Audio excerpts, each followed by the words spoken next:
சிவயோக சீலர் yoga centre. யோகாசனம் பற்றிய தவறான கருத்துக்கள் மக்களிடையே எப்படி இருக்குன்னு பார்க்கலாம் வாங்க. யோகா மதம் சார்ந்தது என்று ஒரு கூட்டம் இருக்கிறது. வயதானவர்கள் மட்டுமே செய்யக்கூடியது என்றும் ஒரு கூட்டம் இருக்கிறது. யோகாசனம் செய்தால் சாமியாராக போய்விடுவோமோ என்ற பயத்துடனும் ஒரு கூட்டம் இருக்கிறது. குறிப்பிட்டவர்கள் மட்டுமே செய்யக்கூடியது என்று ஒரு கூட்டம், சாமியார்களும் துறவிகளும் மட்டுமே செய்யக்கூடியது என்று ஒரு கூட்டம். இப்படி பலதரப்பட்ட தவறான கருத்துக்கள் மக்களிடையே ஒரு பகுதி பரவி இருக்கிறது.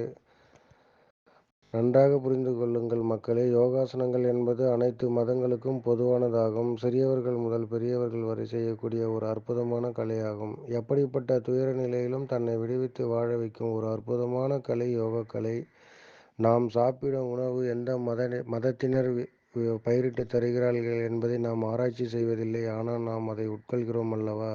அதே மாதிரிதான் இந்த யோகக்கலை அனைத்து மதங்களுக்கும் மக்களுக்கும் பொதுவான ஒரு அற்புதமான கலையாகும். அனைவரும் இந்த கலையை பயன்படுத்தி அதன் பலன்களை உணர்ந்து செழிப்போடு வாழ வேண்டும் என்பதே எங்கள் கருத்து. மீண்டும் இதே மாதிரி அடுத்த வீடியோவில் சந்திக்கலாம். எங்களுடைய முகவரி கூகுளில் போயிட்டு பாருங்கள். சிவயோக சீலர் யோகா சென்டர்னு அதில் இருக்கும் எல்லா டீட்டெயிலும். நம்பரும் உங்களுக்கு டிஸ்பிளேவில் இருக்குது. பார்த்து ஏதாவது இதில் பற்றி தெரிஞ்சுக்கணுன்னா கால் பண்ணுங்கள்.